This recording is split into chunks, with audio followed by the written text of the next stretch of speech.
Conviction without compromise. Standing strong in the core beliefs of the Christian faith. Authors Norman Geisler and Rhodes. Copyright 2008. Christ's deity. The identity of Christ is part and parcel of the doctrine of the Trinity. See the previous chapter. It is a kingpin of Christian orthodoxy. The Bible abounds with evidence of this doctrine, and the early creeds are occupied with defining and defending it. The Bible's biblical basis for Christ's deity. Not only did the Old Testament predict that the coming Messiah would be deity, but Jesus claimed to be that Messiah. He declared and defended his deity in numerous ways. Jesus claimed to be Messiah God. The Old Testament teaches that the coming Messiah would be God himself. Among the titles of the divine Messiah was Mighty God or Elohim in Isaiah 9:6. The Father affirmed of the Messiah, "Your throne, O God, will last forever and ever." Hebrews 1:8, compared with Psalm 45:6. In Psalm 110:1, David called him my Lord, compared with Matthew 22:43 through 45, where he's also called the Ancient of Days. Daniel 7:22, a phrase used twice in the same passage of God the Father, verses 9 and 13. Jesus acknowledged he was the Messiah under oath before the high priest. When asked, "Are you the Christ, the Messiah, the Son of the Blessed One?"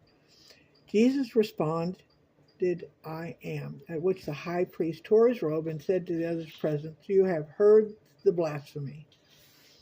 Mark 14:61 through 64. Jesus claims to be Jehovah. Jehovah or Yahweh, it is a special name given by God for himself in the Old Testament. It was never used for anyone but God himself.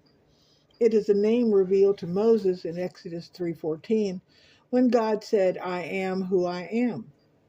While other titles also used for God may be used for of men, Adonai, Lord, such as in Genesis 18:12. In Deuteronomy, it can also refer to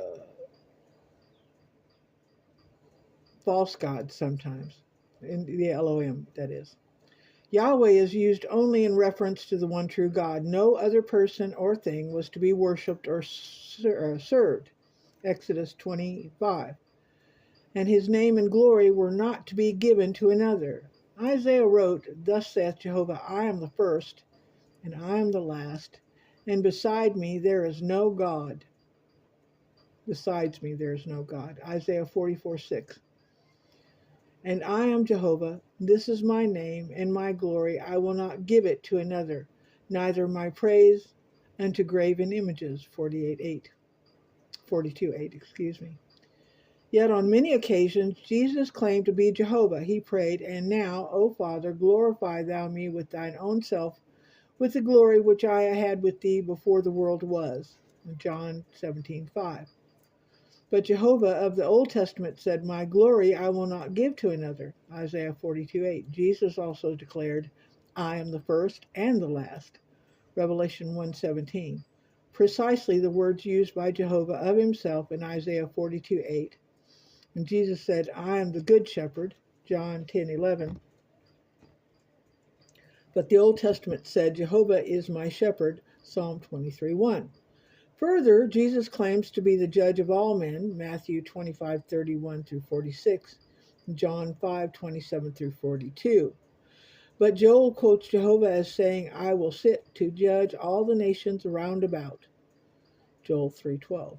Likewise, Jesus spoke of himself as the bridegroom. Matthew 25:1. While the Old Testament identifies Jehovah in this way in Isaiah 62:5 and Hosea 2:16. While the psalmist declares, "Jehovah is my light," Psalm 27:1, Jesus said, "I am the light of the world." John 8:12. Perhaps the strongest claim Jesus made in reference to being Jehovah is in John 8:58, where he asserted, "Before Abraham was, I am." This statement claims not only existence before Abraham, but equally with the "I am" of Exodus 3:14. The Jews who heard Jesus clearly understood his meaning and picked up stones to kill him for blasphemy. See John 8:58 and 10:31 through 33. Jesus identifies himself the same way in Mark 14:62 and John 18:5 through 6. Jesus claimed to be equal with God. Jesus claimed to be equal with God in other ways. One way was claiming for himself the prerogatives of God. He said to a paralytic, "Son, your sins are forgiven." Mark 2:5. The scribes correctly responded, "Who can forgive sins but God alone?" Mark 2:7. See also Isaiah 43:25.